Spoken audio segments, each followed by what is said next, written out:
Hello, friends and family. Welcome to the Sobriety podcast. I'm your host, Pop Buchanan. And today's episode is presented by Sober Saturdays. And we have the founder of Sober Saturdays, which is a friend of the Sober is Dope podcast, Katie Deegan, on the line. Katie, say what's up to everyone. Hi, y'all. Thanks for having me, Pops. For everyone. Yeah, Katie's one of our day ones. She is so expressive and creative. She shared very vividly on the Sober is Dope podcast, and we're happy to connect with her company and her friends. For anyone who doesn't remember, Katie's the creator of Sober Saturdays, Club Sofa events. She's a survivor of child abuse and a broken foster care system. She's a California sober advocate, an advocate for microdosing for mental health, artist, entrepreneur, creative, and superhero. We love you, Katie. All right. And today's guest that's being presented by Sober Saturdays on the Sober is Dope podcast is the extraordinary artist, Dora Kola. Dora, what's up? What's up? Hi. Thank you for having me. Welcome to the Sober is Dope experience. Thank you for being here today. Now, for everyone out there, Dora is entrepreneur, exotic dancer, award-winning BCIT disc jockey, classically trained pianist with a level 8 RCM certification, recording artist, big dreamer, rock and roller, bad bitch that we love and we're happy to have here today. And amongst all of that, she's a sober creative, and it means a lot for us to have her on the podcast today because people like her are helping to break the stigma and the narrative every day. Ladies, how are you doing? Oh my God, thank you so much. It's actually crazy because I feel like, I really am only a year and a half into sober living, but it's like I don't even realize that I have been sober, and it has been a journey, and that it is something I've worked really hard towards, because I think at this point it's kind of you don't even think twice about it anymore. It's just kind of it's just life, and but it's seeing your Instagram profiles and advocates like yourselves, and seeing the word sober and being called, oh you're sober, reminders. It's I am sober. It has been an accomplishment, and I have worked really hard towards being here. So yeah, I guess you kind of just end up forgetting about it and getting lost in your own, I guess, life, your new life. Yeah, so that's cool to hear it, and it's cool to be on the show where we talk about being awesome, aka sober. That's right. What's up? That's right. Katie, how did you meet Dora? Can you give us a little context there? Yeah, yes, I want to know. Honestly, I found Dora online. Dora and I haven't even had a chance to meet in person yet. I was just new to the city. I was looking for amazing performers because I like to hold events like Club Sofa, and I was looking for people that I could have on my performance. And I stumbled across Dora, who was working on her sobriety, and I was just mind boggled because so many sober people that I met were just no offense, just vanilla in some of the things they were doing. I was I want to find I know I'm a freaky sober person, I'm there's gotta be other freaky sober people out there that I can bond with. And so when I came across Dora, it was she's got a guitar that's a piano, she's making music videos. I was bitch, where did you make this music video? Can I be in the next one? What? I want to sit at that sober table, So right. I just creeped her online, and then I was wait, do you want to be my friend? I love that because you're right. That's why I started Sober is Dope, to let the world know, yo, look, you could be real lit in sobriety and recovery, right? First and foremost. Totally. The idea that sobriety and that lifestyle was boring was always crazy to me. It's how are you in your perfect state of being, and that's boring or that's uninteresting? I think we are sexy is preserved in our recovery, right? So that's always been like a thing of mine. So Dora, today is your spotlight. I love everything that you're doing. You're extremely talented. I'm a fan of your music, and I was listening to Dirty Sexy Rocker Boy. That's crazy. That oh man. So what's the song about? Right. And before we get into the sobriety and stuff, I just wanted to ask you, I mean, you decided after accomplishing so much, winning the award, the disc jockey award, and being training as a pianist and doing all of this other stuff, you decided to put out your music in 2020. What inspired you just to really come out as an artist and start putting out so much banging music? I think I was just ready to do it. Not ready in the sense that I had already found my sound and like knew all these things musically and like, but I just knew I wanted to do it right then and there. And like, I've just always been a believer that like life is so fucking short and like, you just gotta go, you just gotta do it. Like, if you catch like any like wind of like creativity or like whatever it is, like a voice telling you like you should do something like right now, it's like you can't just sit on an idea for like your whole life, because then you're just gonna waste your entire life, and then you're gonna be 69 and you're gonna be like, oh, I should have made Dirty Sexy Rocker Boy in the summer of 2020. Wow. So we just did a big segment called it's about creativity and centered around creativity and how that kind of takes us out of boredom and takes us into the future to realize our dreams when we actually activate it. And one of the things that we was talking about is living with regret. The worst thing is being 70 or 80 and sitting there and saying, I just regret that I was so afraid to take that shot, right? And the deep part of that is addiction is the number one thing that gets you to that point of regret. It blocks you, it holds you down. So what you just said is cutting edge as far as theory and recovery that we can actually create. And in our sobriety, we could be like, you know what? I'm not going to hold back no more. I'm going for that bag. And that's important. So thank you. Yeah, thank you. I think it's so cool too, because I think just like in history and whatnot, like artists have been known for being like struggling, starving artists, who like can't be creative unless they're like messed up on something. And it's like, I was worried that when I got sober, I wasn't going to be able to be creative, but it was like, oh no, like I actually wasn't creative to the best of my ability until I got sober, because I couldn't access it because I was hungover or messed up all the time. Exactly. And, I think Ernest Hemingway, that started with that right drunk, edit sober thing. And that was misinterpreted throughout history for something that Ernest Hemingway may have said. And I always tell people, it's like, nah, we could create in our recovery and we don't have to get permission from our drug of choice to show up. And that's the biggest thing. When I used to rap and I used to have to drink, I used to have to be, I can't rhyme unless I'm drunk or high. And it's like, no, that's ridiculous. And now I'm more productive. So moving along, Dora, your inspiration. The first thing I want to ask you is what motivated you to find sobriety? What motivated you to be sober? I think number one, I was shitting my pants like all the time. I started to shit my pants after like, a date with a sexy person. I would not even make it home and like shit my pants in the car, and it just was like that just wasn't sexy to me, and I was like, fuck, I think I might have a problem like health wise, and I was getting like brain fog symptoms, so it really did like it, but it was like a psychological, I think, like realization before all the health things started. Like honestly, the day I had my first sip of alcohol when I was 15, 16, I knew that right then and there I should have quit, because I knew it opened me up to something that I like had never loved so much before. And I was like, oh fuck, like this is gonna be trouble. So I feel like I knew since the day I started, and then like 9 years later, here we are. But yeah, honestly, it was my body that was telling me, like giving me like the like signs in front of my face of like telling me, hey, you should just stop right now, sis. Right.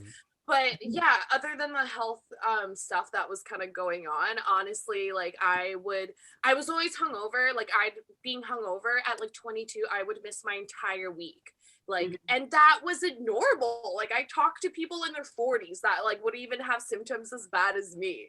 So I was like, hey, like I'm young. I should be like going out doing things. And I guess I realized that how much I was drinking wasn't normal and it wasn't the same as everyone else. Like, oh, you swigged the entire Jack Daniels bottle?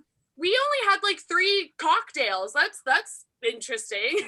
Like, oh, you mean you didn't wake up blackout drunk at some guy's house that you don't even know and are gonna talk to anymore? And I think I also was like, I think using people and guys I didn't even want to go out with, guys I didn't even want to be associated with or like talk to or like have anything to do with, but I would go out with them to get free drinks and like load up and like maybe have like a good time afterwards. But like, so I was putting myself in these situations where I thought, like, let's say sleep with this person. And like in my head, I was like, well, like he has to buy me like all the drinks. And like, it was like weird, like just setting myself into like weird situations and viewing people as like essentially objects. And I thought that was really not cool. And I realized that I was hooking up with these people and I wouldn't even remember hooking up with them. And it's like, well, I only, I just wanted sex from this person and like I can't even remember it. So what was the point? So it was just, like I was kind of on a spiral of being like a bad person essentially. And like it's not an excuse to like be drunk and like it's like you can't interfere with other people's lives like that. And I just didn't want to put that energy out there anymore, I guess. But yeah, it was like the hangovers, the health problems, and it was not being able to like pursue the things I wanted to do. Like I feel like I was doing really, really well career-wise, but I was also doing well and comfortable. And like, I was actually, there were so many days at work where like I should be so fortunate to be even in the lineup, like at my club that like is very, very selective with the girls that they have and like girls that they have on the lineup. And like for me to be on the lineup essentially almost like every week, which is like unheard of at my club, I should have been grateful, but I would spend days just not going downstairs to hustle dances, and instead I would just be in the dressing room and like not talk to anyone and not make. There were days when I made $0 because I was so hungover, where I could have made like $2,000 like easily. So I just thought it was so stupid, like what was putting everything together. Basically I was like wasting my life essentially and like really deteriorating my health for like no reason. Like why? To like because I wanted to just have some drinks. Like I'm good. I'm gonna drink coffee and like juice and like soda pop. Right. Yeah, that's amazing. Katie, can you relate to that in any way? Oh, for sure. Yeah. Like I honestly, I admire you so much because I feel like being like, for me personally, like when I first was quitting drinking, it was really hard for me to continue working in the clubs I was working in. Like people were pressuring me so much to drink. And so the fact that you could still go to work and that you still perform and you still like are in this realm where you're like constantly being pressured to drink, I think it's so admirable. And like, I'm just so, I'm so enamored to learn more, because like, I know when I put myself in those situations, it was like a social experiment. It was like, okay, like what's triggering me? Why am I being triggered by that? How am I going to react to this trigger? How are people going to react to me telling them that I don't want to drink, So to find someone else who's still in that realm, it's like not only admirable, but just like really cool. I'm so interested, It's like you actually have to like figure out the root of your problems and realize, oh, like this is what's been pissing me off the whole time. And like instead of numbing myself and like excusing myself to like, okay, this is where I have a drink and like I calm down. It's like, you know what? I'm actually gonna get down to the problem and figure it out. Yeah. So Wow. That's powerful. Yeah. It's like you gotta face your problems. No. Right. And you said something when I was reading through the notes that stuck out to me. Is you was like you felt numb. Felt like half your life you felt numb due to, drinking and stuff. And that's real because you just can't feel and connect with reality. You leave stuff on the table. And I try to explain that to people, like, don't leave like your destiny on the table because of addiction. And that's one of the things that you're taking back your power. So I want to talk about something you said that's important the most. And I think this goes over people's head.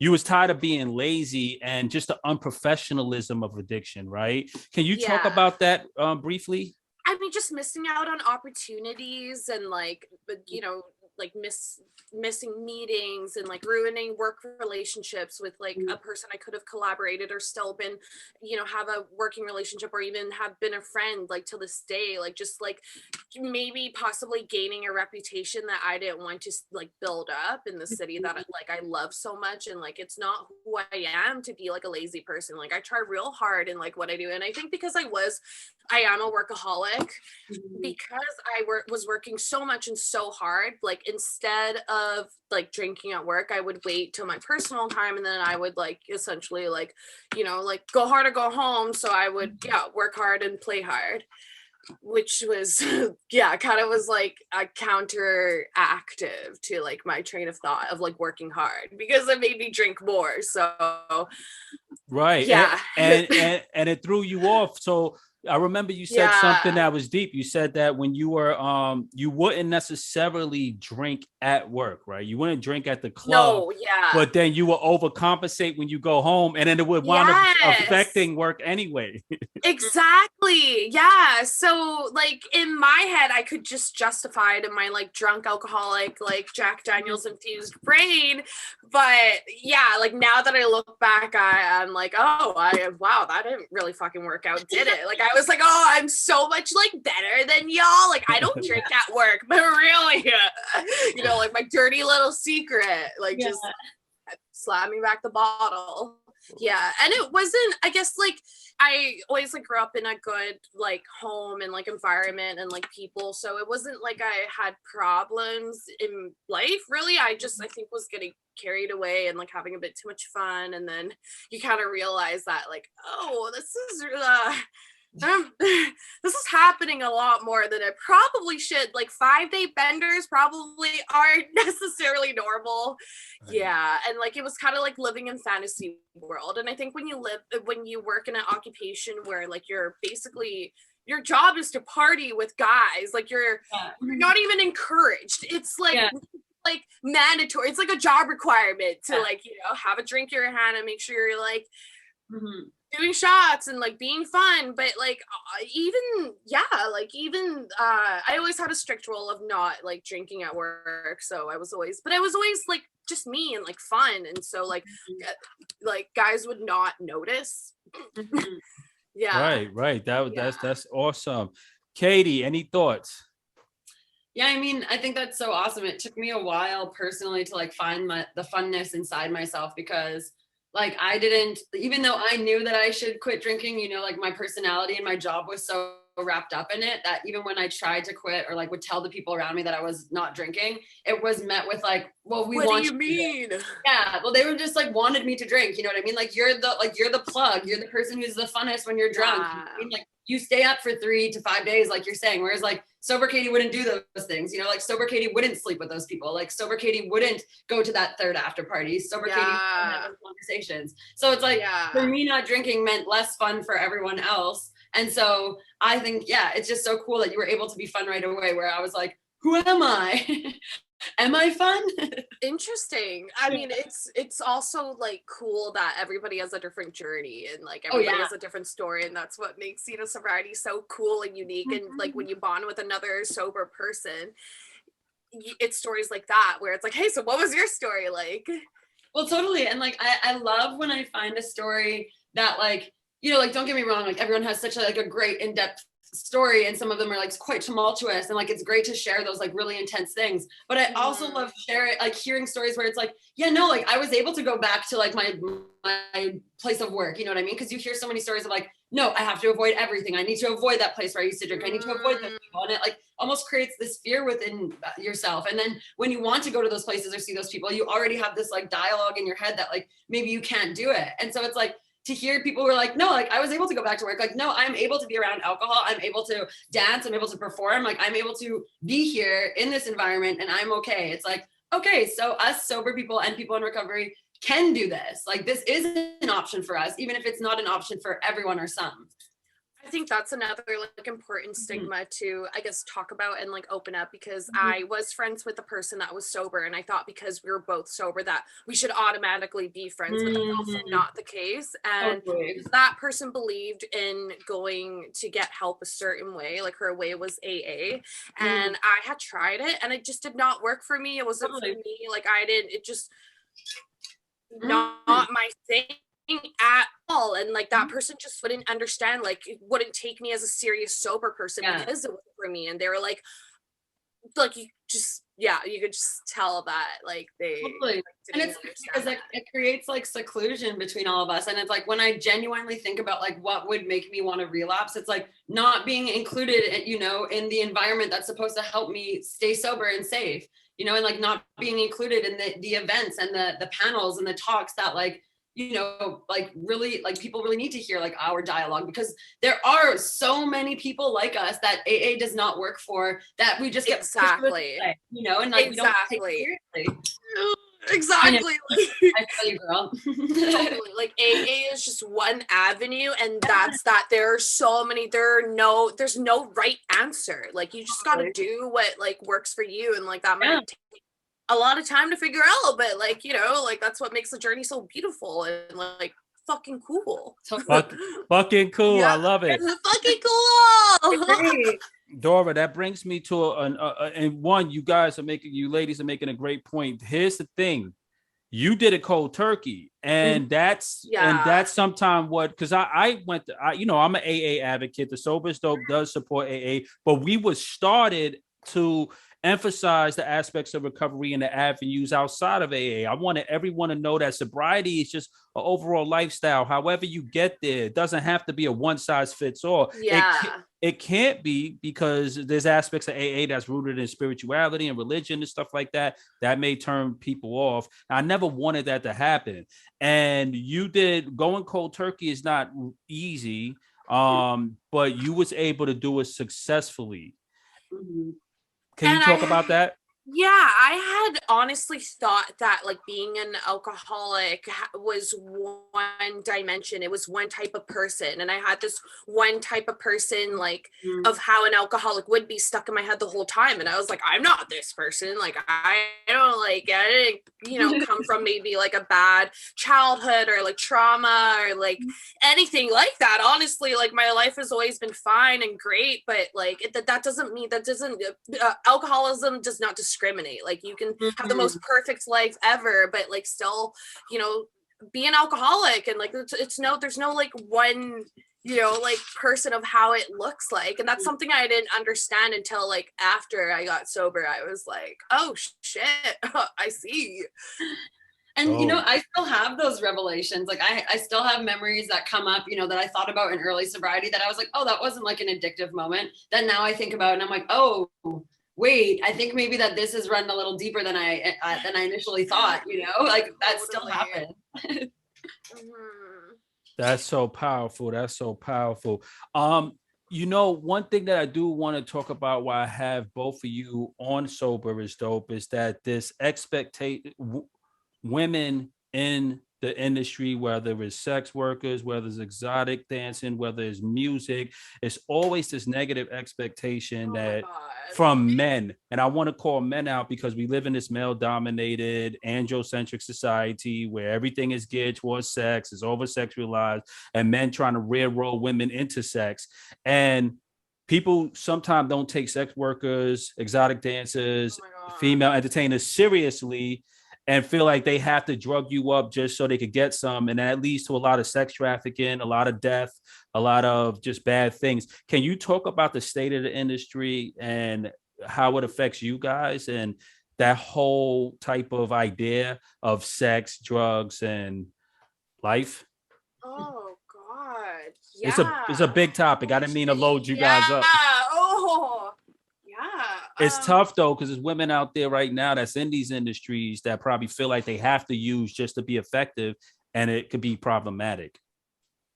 I think it's like I think that a lot of people who don't participate in certain industries have like a specific like ideology of what they think it is and what they think it means to be someone participating participating. And I think that a lot of people don't realize how empowering it is and how much confidence and how much you need to work through in order to be able to go up onto that stage. And I think that if we had more dialogue and more conversation, there would be like a lot more respect, just like with certain athletes, you know what I mean? It's like they're doing things that I have never seen before. And like as a victim of like childhood trauma and sexual abuse, it's like I look at women on stage and I'm like, wow, like the fact that you feel strong enough and empowered enough to go up there, and especially as a sober, you know, performer, I'm like, that's amazing. Like I admire that, and I think that's so strong, and like that's how I feel.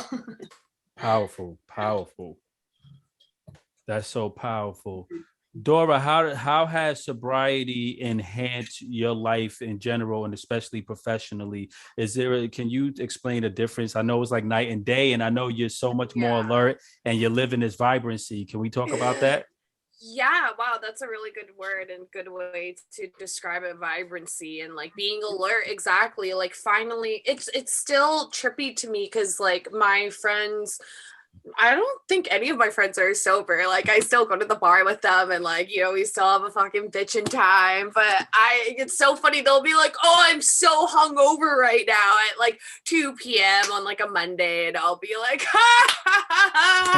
like literally just totally have forgotten even like being hungover at all. And like, it was so trippy. Like my best friend like texted me saying she was like hungover for like an entire week straight, and like going on to her second week she's like, oh my god, like I still feel hungover. And I'm like, wow, I actually totally forgot about like, again, like being sober. Totally forgot I was sober until I was reminded of it. I totally forgot that hangovers, you know, people still live through hangovers, and there's people that like go through hangovers. I totally forgot that was an actual thing, which is good. I've forgotten it. But yeah, like you have so much more time when you're sober, and that's something I did not like signing up to get sober. That's not something I like, you know, like thought of, but I didn't realize like you'd have so much time. Like, you know, I'm going on walks, I'm going on bike rides, I'm like figuring out like it's made me more active, and like it's made me go back into like what made me happy as a child, and like with like not feeling shamed of like hopping back on my bicycle, which for some reason like when I became an adult or even in high school I was like, oh, that's such a kid thing, and like that's something that always made me happy, and I do it again. And like just being more active and going on actual activities and like actually seeing the world and what's out there, and like, you know, not just like kicking it back at the local bar, and like that's that. I do have a question. So talking to like different artists who have been sober, a lot of the dialogue a lot of similar dialogue that comes up is that you know, like a lot of DJs and whatnot have a hard time getting booked for certain shows because they're not after partying with the people who are, you know, booking the shows and stuff. And hearing how you, like before you quit drinking, you weren't drinking at work. So like your work wasn't necessarily affected by your drinking, and there wasn't like a huge shift there. But like, did you notice when you quit drinking that you had more opportunities because you were more vibrant and stuff? Or did you lose some opportunities and have new doors open? Or did that affect it at all? Not really. Like it was pretty neutral. Yeah, because I think people have always known me as like just this crazy, like, you know, no fucks given type chick. I haven't lost that, like, I guess like look ever, and I don't think I'll ever lose that association. So because I think even in my sober times I was always like, I feel like I was even crazier like sober. Like, dude, I am drunk, right? Yeah, and it's like crazy that like we're still so colorful, and like if anything, alcohol really like dumbed and numbed me down. Like it never brought out like creativity or like me being super funny or like louder. It made me like quieter. Like I would just get so fucked up, I'd be like the quietest person at parties, and like and so it wasn't until I was sober that like, you know, I would like go all night and like outdo the coked out people, and they'd be like, yo, what drugs are you doing? And I'm like, yeah, I'm on the sober train, what's up? And I'm like still the loudest person, and they're like, what the fuck? Like, okay. Yeah. So, I mean, not really. I mean, I did like obviously start music and like have gotten more opportunities like in that world of things, but that doesn't, I don't think has to do with like sobriety or anything. Like, it's just that like the timeline together. Yeah. So, yeah, but you do hear of that like people lose out on jobs or like, you know, because they won't drink and like that's really shitty. That like for some reason people have associations and like think that like if you're not drinking you're not having fun, and it's like you could be the funnest person in the room being sober and like people just, I don't know, maybe they haven't met like a fun sober, like I don't know why people think that, but it's usually you know what's sober powerful. is dope. Sober is dope. What's up? And yo, it's usually the people that's still trapped and conflicted with their own creativity and their own excitement. So they project that on people on the idea of recovery, right? But I'm gonna tell you, we're all entertainers, and here's the biggest thing for everyone listening: when you get to the level, now I know a lot of people in the industry, right? I met a lot of people, and the more powerful the person, the more they're like, look, that getting drunk and stuff and coming around us is not a goal. So you could be blackballed for being out of control, drinking too much, doing too much drugs.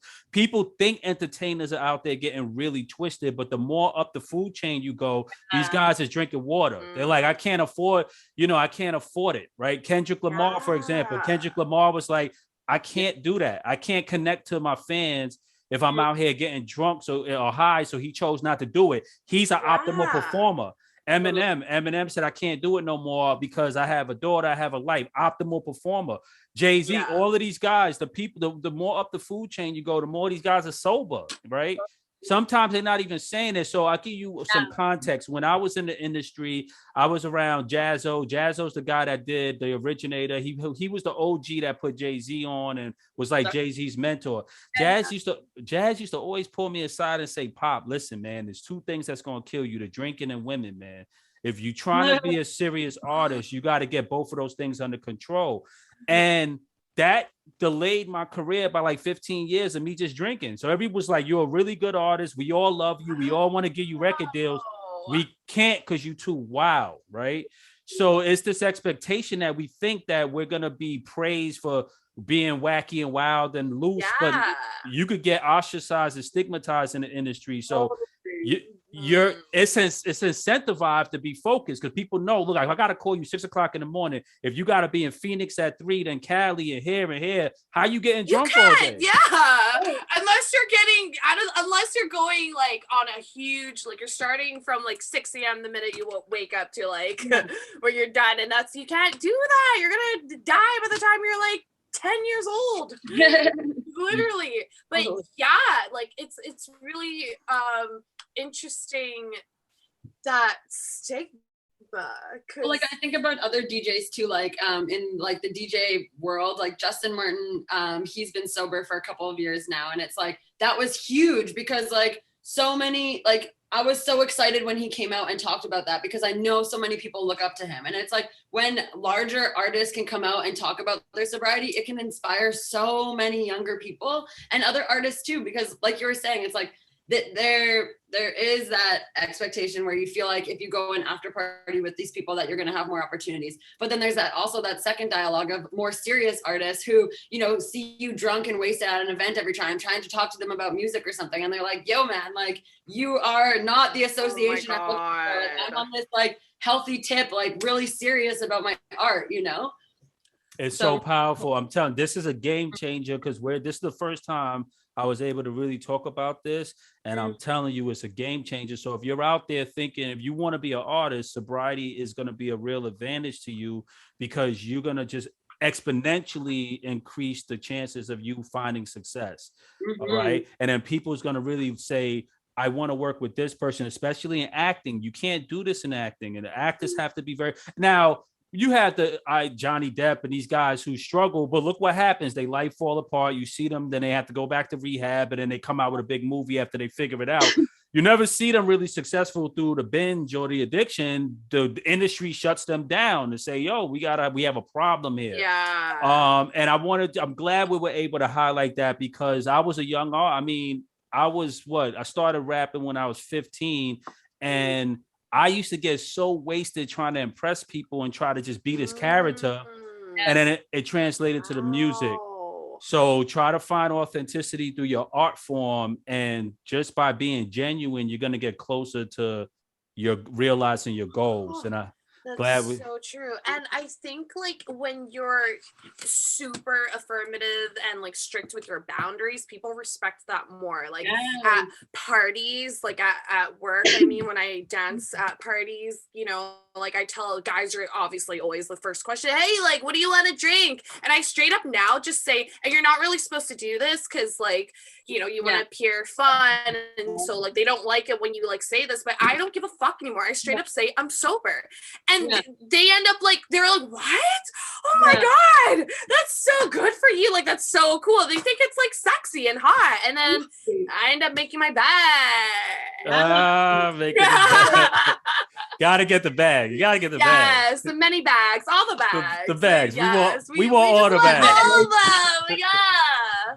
Well, I think like a lot of people just like want to have fun and relax, and like we just do what we see other people doing, and like it was funny. Like one time I was at a club and I like was practicing dancing without drinking, and so I wasn't drinking, but I was dancing, and so people who were drinking started coming up to me, and then when they were asking me what I was on, I was like nothing. They all put their drinks down. You know, they were like, oh, what? You're doing this without drinking? Just like one at a time. They were like, we don't need this either. And it's like, how often are we just getting a drink because you're getting a drink and we're going for a drink? You know, like that's what we're doing. It's like going to a sports game. Like I'm not into sports at all, but like I could go to a sports game and like, you know, see a live sports thing because it's fun. It's in the moment. And like when everyone's having fun, then you're having fun. So it's like, I don't know, kind of like placebo effect, I guess. Yeah. Like, oh. And it's one, go ahead. Yeah. And it's one, go ahead. I'm sorry. I think if you like own something and you're super passionate about something and like you're, you know, you really put your foot down and you're like, yeah, like it's like saying I love rock music, I love disco music, like whatever it is, like whatever your thing is, if you like fucking own it, then people just like respect that and like love it, and like they can get down with it even if they might not like, you know, metal or like whatever it is. Right. And people will be surprised the support you get. When I decided to get sober, I thought it was going to be weird. It was never a time where someone didn't go, yo, that's crazy. I love you. I'm proud of you. My friends always say, you know what? Sober is dope is cool, but coming from you is extraordinary because you was super wild. So they was like, if anyone's going to talk about that and we know you, is crazy because you was the most unmanageable person with the most issues when it came to addiction. So the fact that so people loved it, they embraced me. And I tell you, you could really enjoy a lot more, like the baseball game, the football game. I used to go to these things and not remember anything, and that broke my heart. Because I remember right before my grandfather died, a couple of years, he took me to a basketball game and I couldn't remember anything. And I was trying to hang in there and I fell asleep. And that was him trying to connect with me that he passed away, man. And I'm like, damn, I can't even remember who the teams were. He had like front row seats. It was like a Bulls game. There was Jordan playing. And that someone had to tell me that, like, he took you to see Jordan and you didn't remember nothing. And it broke my heart. So sometimes people, and especially for the younger generation out there, you might think you're going to have more fun. You might think you're going to be more interesting. You might think you're going to have a better experience. But I'm telling you, sometimes just you're enough. You're enough. You're beautiful. You're worthy. And this is a testimony. You hearing it from Katie. You hearing it from Dora. Two beautiful, successful people in the industry that's telling you, yo, life is more interesting. I'm more creative. I feel more alive. I don't have to apologize. I don't have to wake up with a hangover. I don't black out no more. I'm in control. I'm a boss. And that's bullshit. And I'm glad we bringing it on a real level, because when you go in front of a bunch of kids, they don't want to hear the airy fairy shit. They want to be like, you want to be a millionaire and a boss, stop playing around with alcohol and drugs. You want to be on top of your game, get your shit together. You want to be an athlete, you want to be in shape, get your shit together. And alcohol and drugs just robs too many people of that, right?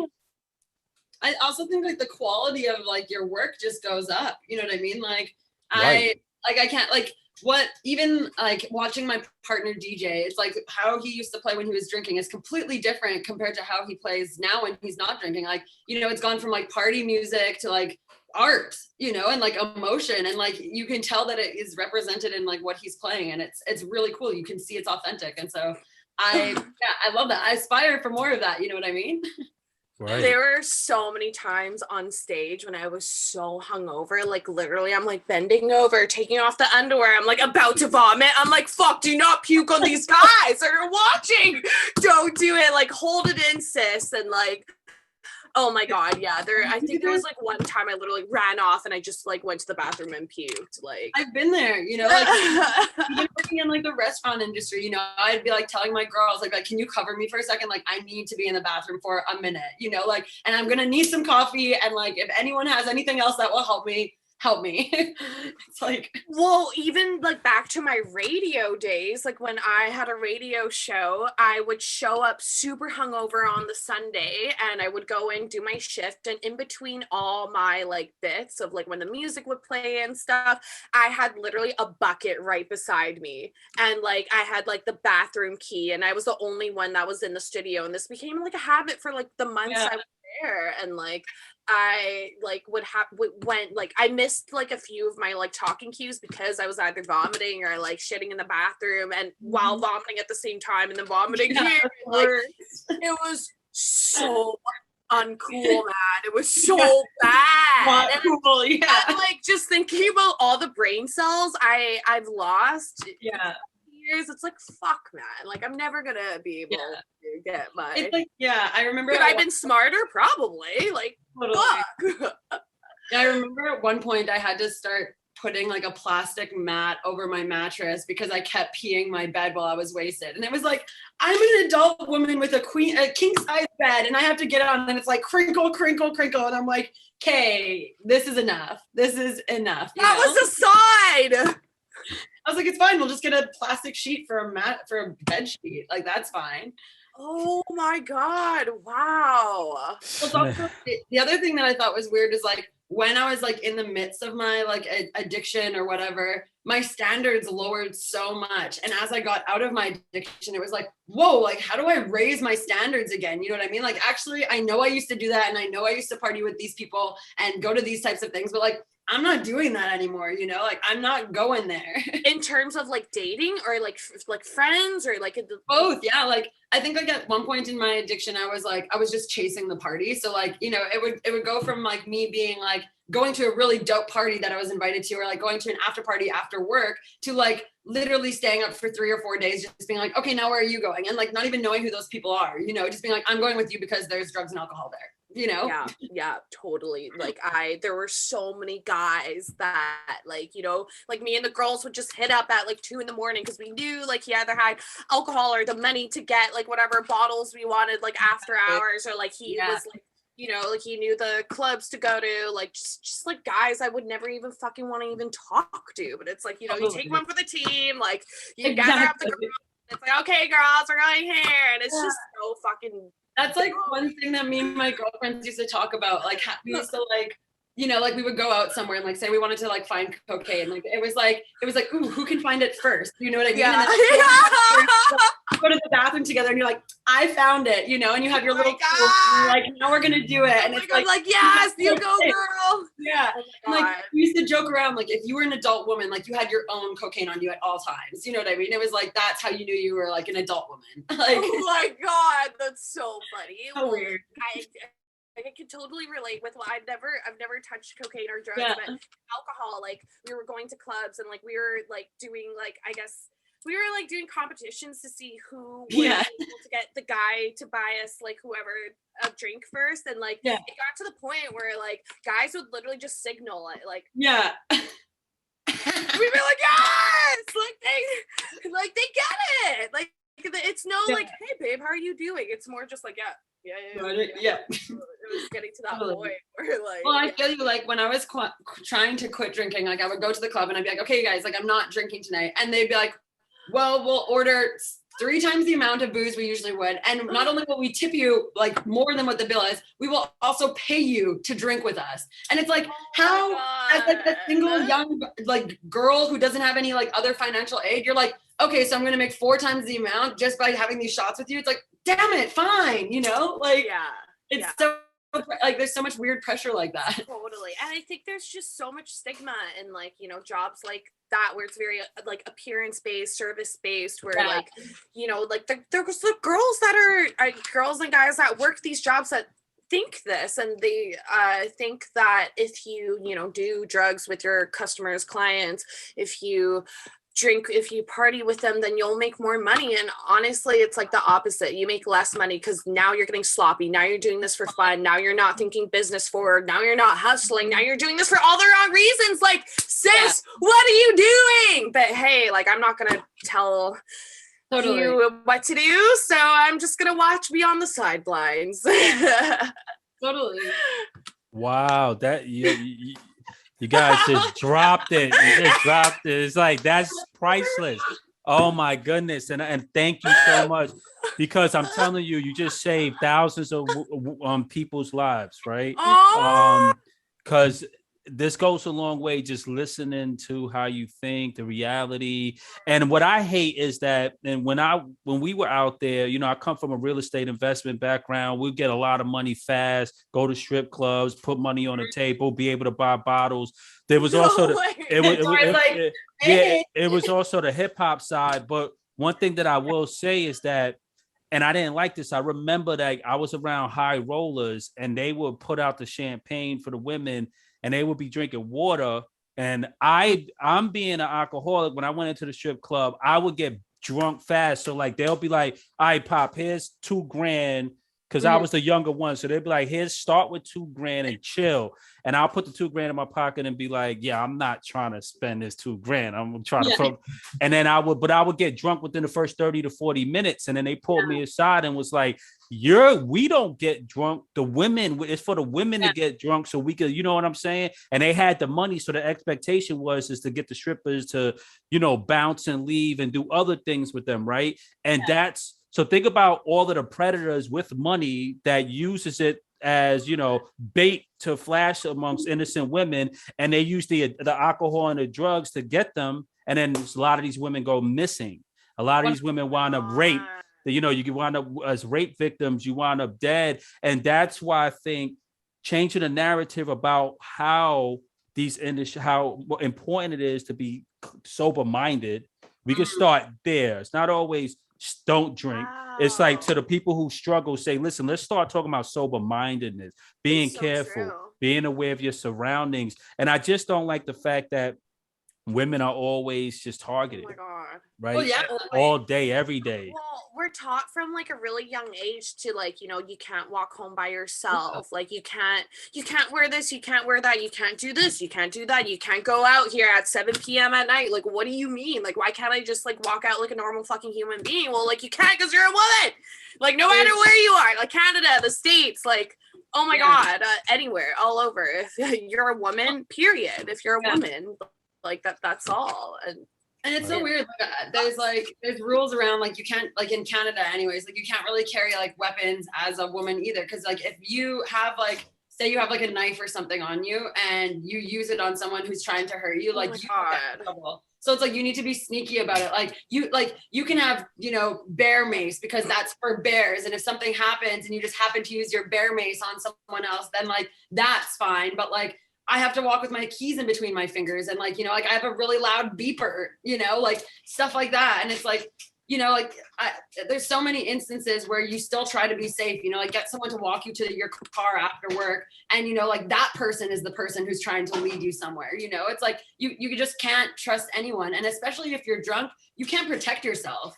Like you get, like, I've been sober in so many instances after the club where like, I've seen my friends try and be taken away by other people. And I have to step in, you know, and it becomes this like really weird situation because they're so wasted and like, they don't know. And you can tell that they've been like grooming them over the whole night to get them to this point, you know? And it's like, then you have to look out for each other. And people always are like, why do girls go to the bathroom together? It's like, because it's not safe to go by yourself.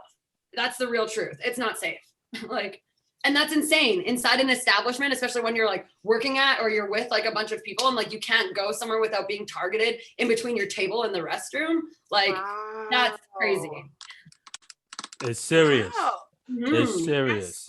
Yeah, I guess now I want to like add on to my answer with like, why did you get sober? I guess like it's safety too. Like that's like probably realistically number one, right? Like safety and like I've been date raped a few times, you know what I mean? And it was always at my place of work or like going to visit another place of work that was really similar. And it was like, no one is around to help you with something like that. Like you wake up and you're like, what the fuck? Where was the last 12 hours of my life? And then just bits and pieces like come back and now you're like left to deal with that. And it's like, you still have to go to work and you still have to go to the place that like that stuff happened. And it's like, there needs to be more conversation around this and like more safety. You know what I mean? Absolutely. And I'm with you, and we're going to continue to talk about this because, you know, I have a soft heart for your situation, Katie. So Katie explained this in detail in her episode on Sober is Dope. That helped many women, a lot of people out there really take it seriously about the effects of just the environment, right? These environments and what was supposed to be safe and fun and recreational could sometimes turn into a nightmare really fast. So thank you so much. This is really, really important. Dora, I wanted to ask you a question about your music and in general. Can you talk to us about your music, you being an artist, your recovery, and how that affects your music? And tell us a little bit about what style of music you're into. Yeah, I started making music like pretty much like the month I got sober and like that.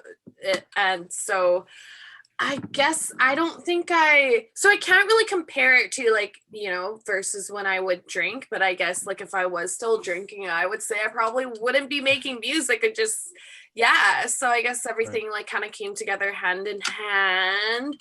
And yeah, I think music is one of those like very, very personal journeys where like you just gotta like do it and like figure it out as you go. And I've really just been figuring it out like throughout, but I've always just been like staying true to like me and just, you know, like writing down poetry like everywhere I go and just like writing. And then when it's time to like hit the studio, like I'm kind of ready with like whatever vibe I'm going for. And I think at first when I started making music, I thought that I had to like sound a certain way or look a certain way or do certain things or say certain things or like, you know, do certain things with my voice, like little things like that. But like that's, I think like kind of just like when you start doing anything creative, like a lot of what creativity, I think like a lot of what can stop you from being creative is what you think, like the voices in your head that you think you should listen to. And it's like, no, like you just got to do like your own thing and like go your own path. So, and now I'm finally like out of the clutter. I'm like, the voices are gone from my head. And now I'm truly like doing like what makes me fucking happy. And like, that's been the music and stuff that actually has substance with like what's been sticking with people and what's kind of been like working unintentionally. So like just being genuine and like true to like you and like what you want to like do like musically. Like I would never listen to like anybody anymore with like what they think that I should sound like, because like, you know, you just got to do you. So now we're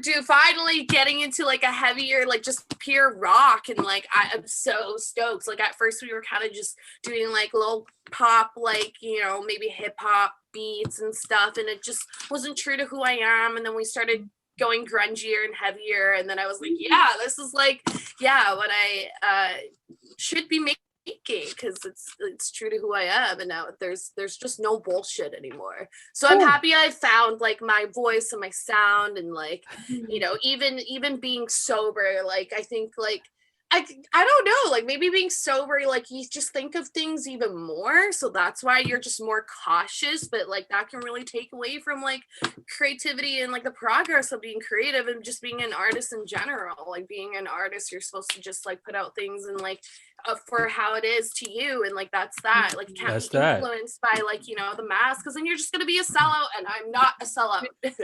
right, and you're gonna start sounding like other people and following their creativity, because you think that you should sound this way to gain popularity or whatever it is, like I don't know, money or like I don't know, but like because you think that that's the formula, but like there's no fucking formula. Like that's the same with acting. Like Joaquin Phoenix, like my favorite actor of all time, he literally in every, like a lot of his interviews, he'll say like, take everything you've learned in acting school that you've paid thousands and thousands of dollars to go to and like throw it out there because it's all bullshit. Like you just gotta fucking like do what works for you and just do it. Like there's no like big secret. There's no, people just think like, oh my God, I have to do these certain steps and like I have to like be super calculated. And it's like, no, like just do it. Like people ask me, do you write your own melodies and lyrics? And it's like, it took me like 5 minutes to sit down and like spit out this verse and like now we're using it for finals. Like, yeah, what do you mean? Like I needed like a whole ass writing camp to like come up with like a little riff. Like, well, what? Yeah, especially it's so fly because I know exactly what you're talking about as far as the writing process, and it's R&B, pop, and rock. You always the expectation is you have ghostwriters, especially with women. I always hated that shit. It's hip hop. It's like, oh, she didn't write that, or she didn't do that, or like what? It's like creativity. Like, I can show you the scribbles I did on the side of the highway when it came to me. I can show you the fucking voice memos of like my cracked out voice at like 3 a.m. Inspiration is something else, is something sacred. The creative process is sacred, and you couldn't have said it better, Dora. Thank you so much for that, because for me as an artist now, I'm definitely certain when I do a song, I'm like, that's me. I'm good. When I listen back to some of my old stuff when I was drinking, I'll be like, it was good, but I'll be like, I said that. I didn't think I had a helicopter and a bazooka at that time, but I said it, right? like I was rapping like I was Scarface, man. I was living with my mom. So I was like, it's about authenticity, being true to who you are, and completing. I just completed an album, so I decided to come back out and rap in my sobriety just because I said I'm not going to stop. But I was rapping for about 15 years and never put anything out professionally. And then my recovery after being sober 8 years, I was able to complete a project. And it wasn't about fame. It wasn't about getting on, because I'm gonna get on whether I rap or not. I'm pop, right? But my thing was, I wasn't gonna let addiction rob me of my art. And I wasn't gonna use that narrative like I retired because of whatever. It's like, nah, I'm gonna create until I can't create anymore. And I'm gonna be awesome. And I'm gonna use my recovery as a superpower to just run that engine. And I love what we're talking about today. This is one of my most powerful episodes. I'm telling you. Well, I mean, you do have two very powerful women. Exactly. Right. And I just want to thank both of you for just going so hard, because like we touched on so much, and I know when we go back and listen to it, there's at least 100 nuggets in here that's going to save someone's life on multiple levels. Because there's the person that's afraid of their recovery and they don't know if they want to get there. There's a person that's new in recovery. There's a person that's already there that's contemplating relapse that needs the message, and you touched on everything. Lastly, I want to wrap up here, and Katie, I want to talk about early sobriety, Dora, and how are you feeling and how are you doing? Because again, well, I'm big homie in recovery. I have 8 years, and I just want to make sure I check in with you to make sure you're okay, because early recovery is definitely something that's slippery and challenging. And I just want you to know we care about you. We want you to be successful. So can you tell us how you're doing in early recovery? And Katie, when she's done, can you give her some advice on tips that may be helpful to her on her journey? Do you mean like when I first started getting sober? No, just how you doing now. Like, like you're going through this every day. You're early sobriety. We have this thing, you feel awesome all the time, but then it does come a time where it starts to become challenging. You got to push through a bit and you feel alone. I just want to make sure you're okay. We want to check in and make sure you're positive. That's so beautiful to have that reminder and like to be asked that, because I think like especially with music, like when all of your favorite bands and like rock stars are dead because of addiction and like what they've gone through, it's I think a little hard, and like when all your favorite songs like have to do with drugs and like things that you're kind of you're staying away because you're sober. It's hard, I guess. It's not particularly easy. it's like, wow, like he made this sound really cool, but nope. Right. We know the reality, so it's a hard no. And then we don't want to join that Jimi Hendrix club. What's the 27 club or what? Yeah, we don't want that. Okay, no. We want to be the billionaire, died at $99 and left legacy club for our children and generational wealth club. We're the generational wealth, right? Forever, right? Yeah, immortality club. Literally, seriously, like sprinkle my ashes along the West Coast. Like I want to live till I was 69 though. I have to be 69. Right. You got to at least get there. Like, yeah, exactly. Yeah, I mean, my heart hurts when I think about, artists who have died young. Like I really thought I was gonna like grow old with Mac Miller. Like I saw him play when I was younger, and I really thought I was gonna grow old with that person. And so the idea of like other artists, like even my friends as artists, struggling, and like the potential of something like that happening to them, like that not only terrifies me, but it just saddens me so much. Like I thought I was going to be listening to his music forever, So when I see an artist struggling, like I really go out of my way to make sure that they feel supported, because they're probably not getting it from like their friends or whatever, Oh. Yeah. Powerful. And I think like as for the piece of advice for Dora, like I often come through waves, of like, what am I doing with myself? Like I have no friends that are sober or whatever. And like, I really just take that time to like be more creative. You know what I mean? It's like, okay, I have no one to hang out with right now. It's like, okay, well, what can I do for myself? Or like, what can I learn so that I can like better myself even more, Yeah. It's like, you gotta like stimulate yourself like even more, and like kind of just keep yourself busy and like preoccupied. And, well, one of the biggest things I noticed was like when I was drinking, like I could go to any club and listen to any music, and I'd be like, this is the best music, But when I got sober, going to the same clubs, I was like, what? Like, this is what I was listening to? I was like, whoa. Like, I don't know if I like this. And so like, just like the quality of my own experiences went up so much. You know what I mean? It was like when music made me want to dance sober, then I knew it was good music. I was like, because when you're drunk, you'll dance to anything. Yeah, this is true. Kate Renata, that's what switched it for me. When I heard Kate Renata sober, I was like, oh my gosh. I was like, I feel this. Like, I feel this in my soul. I love it. Well, my thing is, if I could leave any advice, what helps me, that's all I could say, is that I remember to love myself enough. I wake up every day and remember the importance of self-love and self-care. I taught myself a long time ago, don't fall victim to the illusion of what the world is doing, and don't live through comparison. Comparison is what kills us and make us doubt ourselves. And doubt is the fastest trigger to relapse in anything. You could have positive momentum, meet someone, look at what they're doing, and then doubt what you're doing, and then you fall for the trap. So don't doubt yourself. Stay true to yourself. Be comfortable with saying no. Dora, Katie, Pop, like we have to be able to put our recovery in our life first. And sometimes burnout is real, and trying to be on everyone else's agenda or be there for everyone, we kind of water ourselves down. So for me, that's what helps me. Just every day waking up, reminding myself that. And that's why I love Sober is Dope, because I didn't create it for any other reason besides it says it all there. It's a reminder, like, I'm going to be lit no matter what, as long as I maintain my recovery, maintain my life, and I'm going to be alive. Lastly, I would be dead 8 years ago if I didn't even choose it. So it's not even an option for me. It's like I'm alive just off the GP of God, faith, and sobriety. And I was just lucky enough to pick it at the right time. I'm alive off of straight something else's GP, not my own. I got lucky because somehow I made a decision at the right time, or I know I would have been dead. So congratulations to both of y'all. This has been an edition of Sober Saturdays. Meet Sober is Dope with the artist spotlight.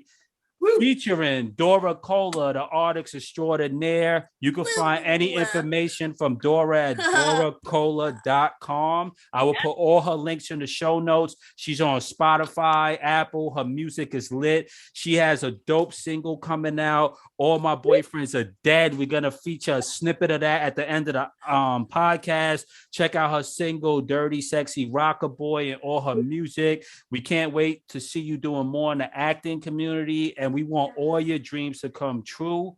We would like to thank Katie for presenting this episode today and everything that you're doing in recovery, Katie, all the people you're helping.